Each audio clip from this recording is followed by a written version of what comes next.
Actually outdoor boys എന്ന് പറയുന്ന ഒരു യൂട്യൂബ് ചാനലിൻ്റെ വീഡിയോസൊക്കെ നമ്മൾ സ്ഥിരമായിട്ട് കണ്ടുകൊണ്ടിരിക്കണം കേട്ടോ. അപ്പം അവരങ്ങ് അലാസ്കയിൽ സ്നോ ഷെൽട്ടറിലൊക്കെ പോകുന്ന സമയത്ത് അവരുണ്ടാക്കി കഴിക്കുന്ന ഒരു സാധനമാണ് നമ്മുടെ സ്വന്തം രസ്ന ഇൻ ഹോട്ട് വാട്ടർ. ഞാൻ ട്രൈ ചെയ്ത് കുടിച്ച് നോക്കി കഴിഞ്ഞപ്പോൾ എനിക്ക് ഭയങ്കര ഇഷ്ടപ്പെട്ടു.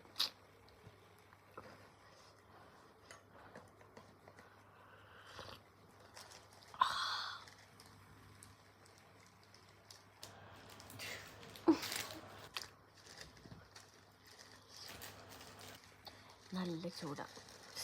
ബാംഗ്ലൂർ ചില്ലിങ്.